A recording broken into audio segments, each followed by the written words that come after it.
Hello, my name is Neil Baum from New Orleans, Louisiana, and I would like to take about 5 to 6 minutes to speak with you about 7 heavenly virtues of a urologic practice.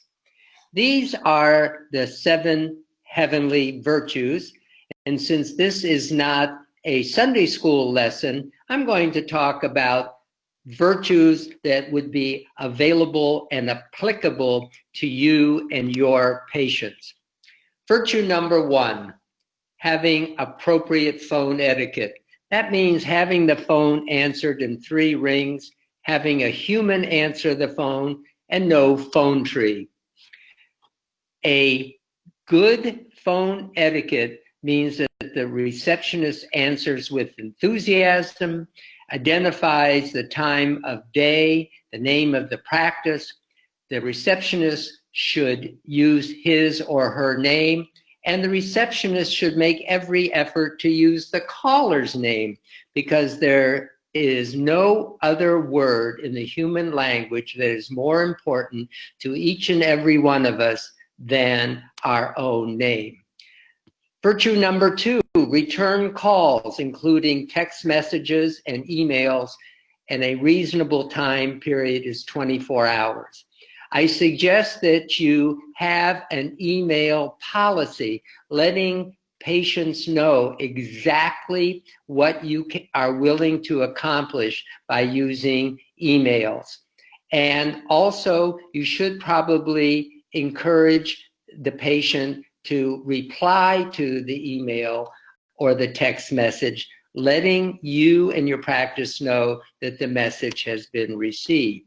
Number 3, the restroom should be clean, especially in a urology office, which means somebody has to go in to the restroom during the day and make sure there is ample tissues available, toilet paper, the wastebasket is empty.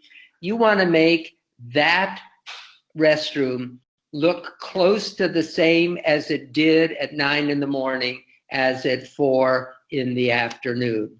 Number 4, answer all questions at every visit.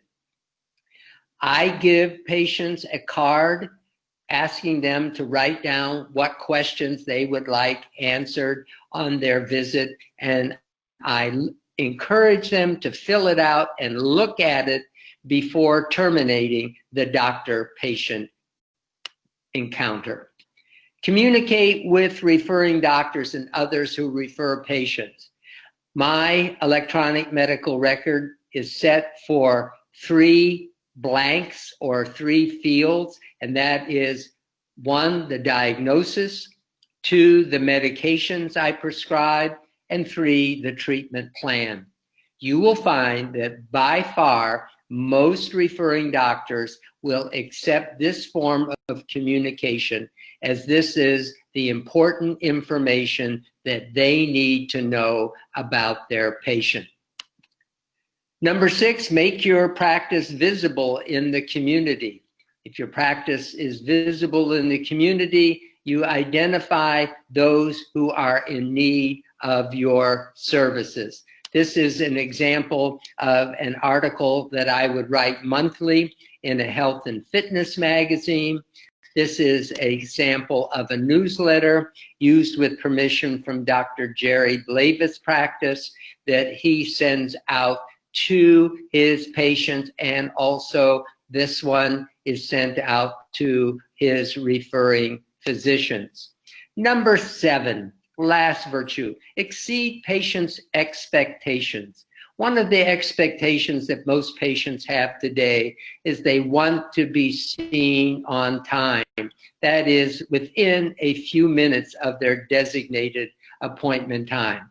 Another expectation that you can exceed, and that is contacting patients if they have a negative study. If you send a patient for a CAT scan to differentiate a cyst from a tumor and it comes back without evidence of a tumor, that it is a benign cyst, patients appreciate that call rather than waiting several weeks to have a follow-up appointment.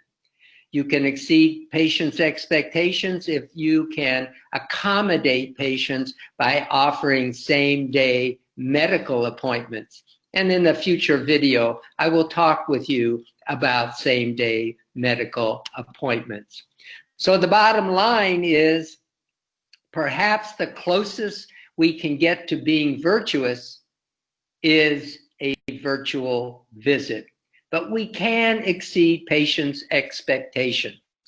And we can make every effort to make certain that every patient has a positive experience with our urologic practice. Please let me hear from you if you have any comments or suggestions regarding this video. Please contact me at the email address provided on the last slide. Thank you.